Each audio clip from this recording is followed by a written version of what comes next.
Nós no domingo falamos que hoje eu iria mostrar para você se realmente há uma diferença entre pecado e pecado. Até lhe fiz aquela pergunta, se existe realmente pecadinho ou pecadão. Bom, aqui no Evangelho de João, no capítulo 19, quando o Senhor Jesus estava sendo julgado por Pilatos, então, na tentativa de encontrar uma maneira de tentar livrar Jesus daquela condenação, Pilatos começou a fazer várias perguntas para Jesus. No versículo 10 ele diz assim: disse-lhe, pois, Pilatos: não me falas a mim? Não sabes tu que tenho poder para te crucificar e tenho poder para te soltar?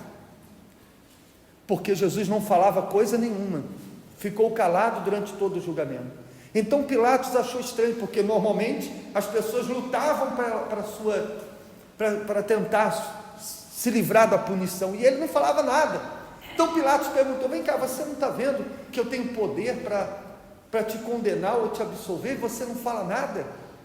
Então Jesus respondeu para ele: nenhum poder terias contra mim, se de cima não te fosse dado, mas aquele que me entregou a ti, maior pecado tem.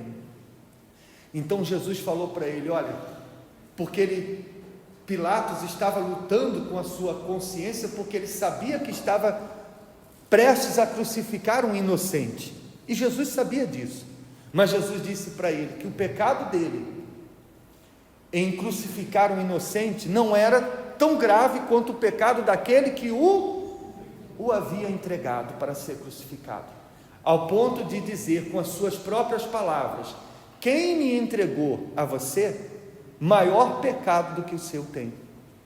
Então está claro aqui nessas palavras de Jesus, que aquele que entregou Jesus tinha um pecado mais grave ou maior do que o pecado de Pilatos, que foi quem o condenou à crucificação. E quem assistiu a novela ou o filme de Jesus, que seja, deve ter visto os açoites, o quanto Jesus sofreu amando deste homem. Mas o que este homem fez não foi tão grave quanto o que fez quem o entregou. E você vai entender por quê. Amém? Então aqui você já tem uma ideia de que de fato existem pecados e pecados. Com respeito à vida espiritual, não existe nenhuma diferença entre pecados leves ou pecados mais graves, porque, como eu falei aqui ontem à noite, lá em Isaías 59 está escrito que os nossos pecados fazem separação entre nós e o nosso Deus, e ali ele não especifica qual. Quando ele diz: os vossos pecados fazem separação entre vós e o vosso Deus. Então, no que diz respeito a causar um esfriamento espiritual, no que diz respeito a causar um distanciamento da sua comunhão com Deus, qualquer pecado o fará, seja uma simples malícia, seja um outro pecado qualquer pecado é pecado e compromete a sua salvação. Nesse ponto, não existe pecadinho e nem pecadão. Lá em Tiago, no capítulo 2, está escrito que quem tropeça em um item da lei, tropeça nela toda. Então, se a pessoa, ela comete um pecado, ela está desobedecendo a palavra de Deus num todo, seja 1, 2, 3 ou 4 pecados, entende?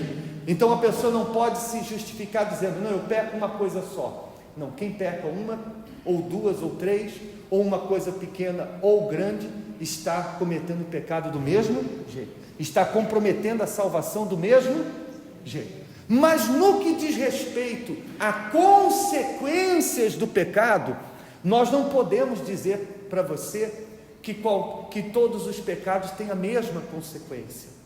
Eu não posso dizer para você, por exemplo, que mentir tem a mesma consequência do que, por exemplo, matar uma pessoa.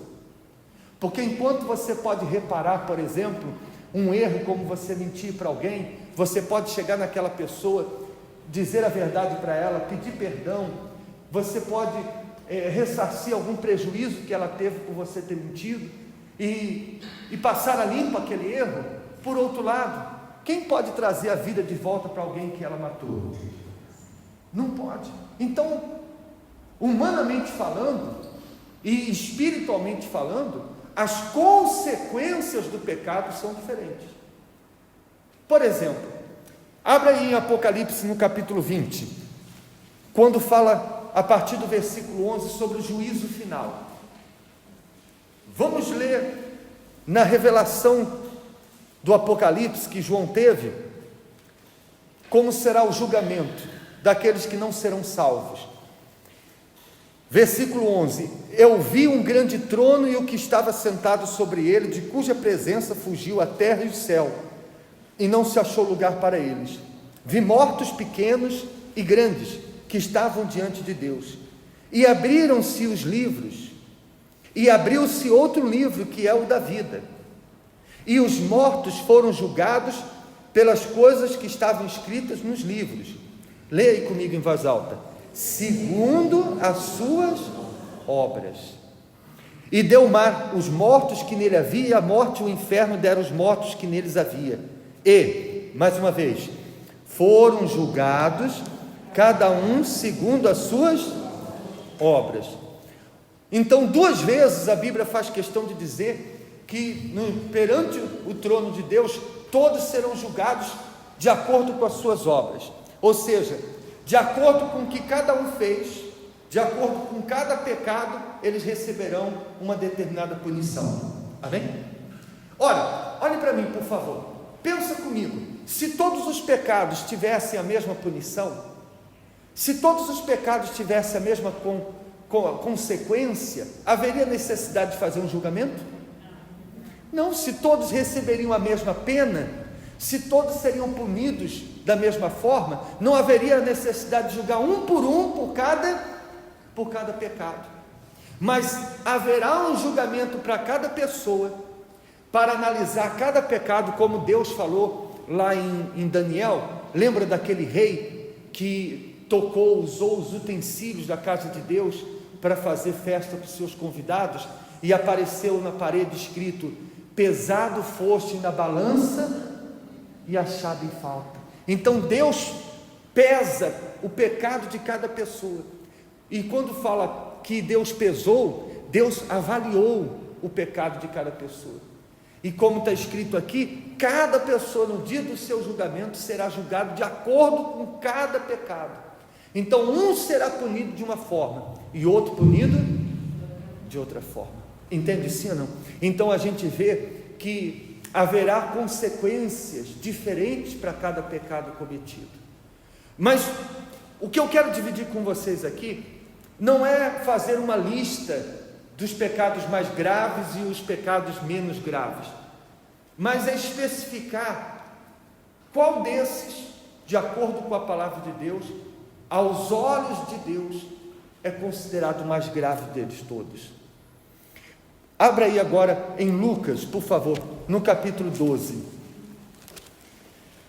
Você sabe que haverá um critério no dia do julgamento, diferenciado para aqueles que conheciam a palavra de Deus, em relação àqueles que não conheciam.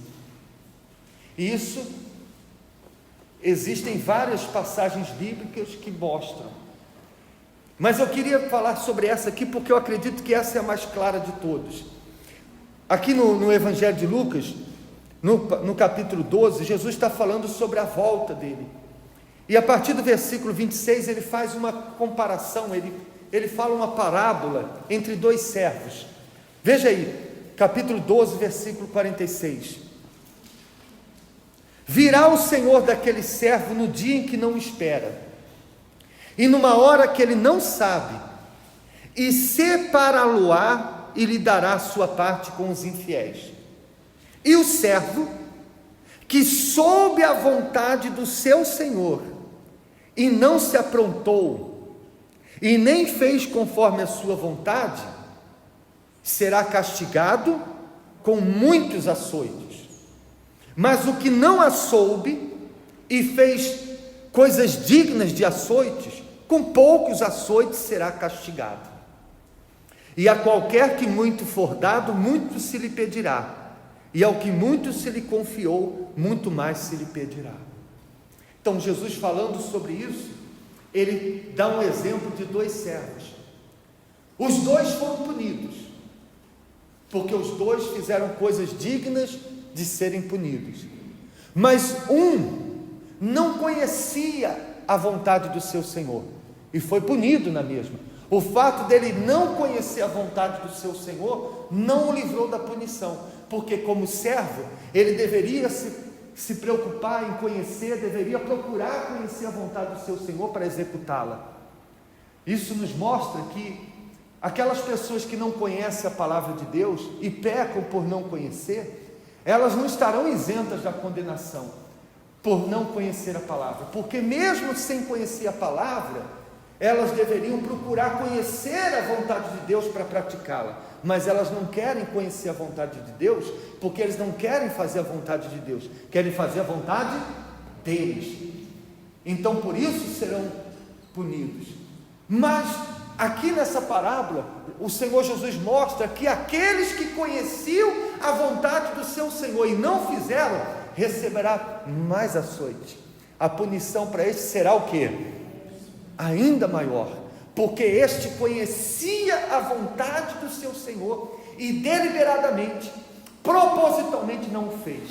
Eu sei que ele não gosta disso e eu vou fazer mesmo sabendo que ele não gosta. Eu sei que ele quer que eu faça isso, mas eu não vou fazer aquilo que ele quer que eu faça. Eu vou fazer o que eu quero fazer. Então a estas pessoas, o pecado dela é maior. Agora você pode entender por que Jesus disse para Pilatos: quem me entregou a você tem um pecado maior do que o seu. Porque quem me entregou para você sabia quem eu era. Você não sabe quem eu sou. Mas Judas, a quem me traiu, sabia quem eu era quando me entregou a você. Então por isso, mesmo sendo Pilatos que mandou crucificar, o pecado de Judas ao traí-lo foi mais grave do que o pecado de Pilatos crucificando Jesus. Percebe isso? Então, o que é que eu quero que você entenda com isso? Nós temos mostrado para você que um dos sinais mais evidentes do fim dos tempos é a apostasia, é o abandono da fé. É aquelas pessoas que Jesus curou, libertou, transformou. É aquela pessoa que Jesus tirou da lama, lavou ela, limpou, e passado um tempo, ela simplesmente vira as costas para Jesus e volta para a lama novamente. O pecado dessas pessoas é considerado aos olhos de Deus o maior de todos os pecados. Veja aí em 2 Pedro, no capítulo 2, por favor, lá no finalzinho do Novo Testamento, pertinho do Apocalipse, no versículo 20, diz assim: porquanto, se depois de terem escapado das corrupções do mundo, pelo conhecimento do Senhor e Salvador Jesus Cristo, forem outra vez envolvidos nelas e vencidos, tornou-se-lhes o último estado pior do que o primeiro. Então, olhem para mim para você entender. A palavra de Deus está dizendo aqui que aquelas pessoas que depois de terem abandonado o mundo, de terem conhecido Jesus, de terem sido libertos e transformados por ele, e elas voltam novamente aos vícios, volta novamente à vida que Jesus havia tirado ela. A Bíblia diz que esse último estado é pior do que o primeiro. Quando a gente lê isso aqui, a gente pensa apenas no material, porque a gente lembra logo daquela passagem que Jesus fala, que quando um demônio volta para o corpo de uma pessoa, ele volta com outros 7 piores. E normalmente quando uma pessoa se afasta e a vida dela começa a ser destruída, a gente pensa nisso, que quando uma pessoa ela se afasta, o último estado fica pior. Então por isso o casamento, a família, a saúde se deteriora. Mas não é isso que a Bíblia está falando aqui. Ele está falando do estado espiritual. Ou seja, se ela estava suja antes, agora que ela voltou para a sujeira, ela está mais suja do que estava antes quando conheceu Jesus. Você quer que eu prove para você? Alguém aqui já tentou evangelizar uma pessoa afastada? É muito mais difícil você falar com uma pessoa afastada do que com uma pessoa que nunca ouviu o Evangelho. Sabe por quê? Porque ela está mais maliciosa do que antes de conhecer Jesus, ela está mais incrédula do que antes de conhecer Jesus, ela está mais fria do que antes de conhecer Jesus. Significa que o estado agora atual dela é muito pior do que o estado que ela tinha antes de conhecer Jesus. Percebe isso, não? E continua dizendo: porque melhor lhes fora não conhecerem o caminho da justiça, do que conhecendo-o, desviarem-se do santo mandamento que lhes fora dado. Eu não sei se você consegue entender a gravidade do que nós estamos lendo aqui. Imagine o apóstolo Pedro, inspirado pelo Espírito Santo, dizendo: é melhor que essa pessoa não tivesse conhecido Jesus, é melhor do que essa pessoa nunca tivesse sido liberta. Você sabe lá o que é isso? O que acontecerá com as pessoas que nunca conheceram Jesus? Serão lançadas no lago do fogo e enxofre, serão condenados, porque está escrito que aquele que crê e for batizado será salvo. Está escrito que Deus amou o mundo de tal maneira para que todo que nele, que deu o seu Filho unigênito, para que todo que nele crê não pereça, mas tenha vida eterna. Então quem não crê, quem não se entrega, quem não se converte, Jesus disse: aquele que não nascer da água e do Espírito não entrará no reino dos céus. Então, se essas pessoas que não se converteram serão lançadas no inferno, não serão salvas, o que pode ser pior do que isso? É um dia a pessoa ter sido salva e deitar fora a salvação que um dia Deus deu a ela. Percebe isso, não? Isso é pior. É pior do que a pessoa nunca ter conhecido Jesus, porque o pecado dela é maior do que o pecado daqueles que nunca conheceram Jesus.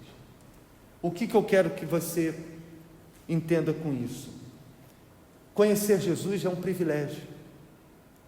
Você ter um encontro com Deus, você ter sido batizado com o Espírito Santo, você estar aqui nessa noite para buscar a presença dele é um privilégio, mas também é uma responsabilidade.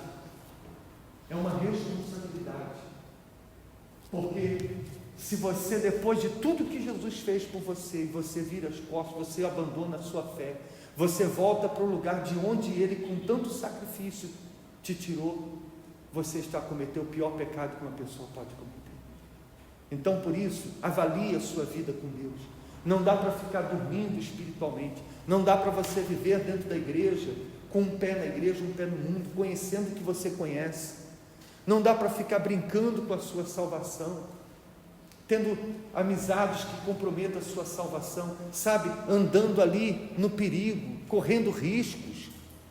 Não vale a pena, porque você pode cair por um deslize qualquer e cometer um pecado que aos olhos de Deus é considerado o maior dos pecados. Amém? Então vigia com a sua salvação, vigia com a sua comunhão com Deus. Se você está aqui, de repente, você vem sendo tentado com pensamentos de desistir, você vem sendo tentado com o desânimo, ou pelo pecado, abre os seus olhos.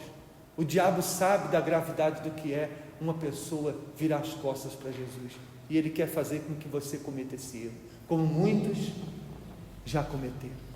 Amém, gente? Então cuide da sua salvação e não deixe que isso aconteça com você. Por favor, fique de pé em nome de Jesus.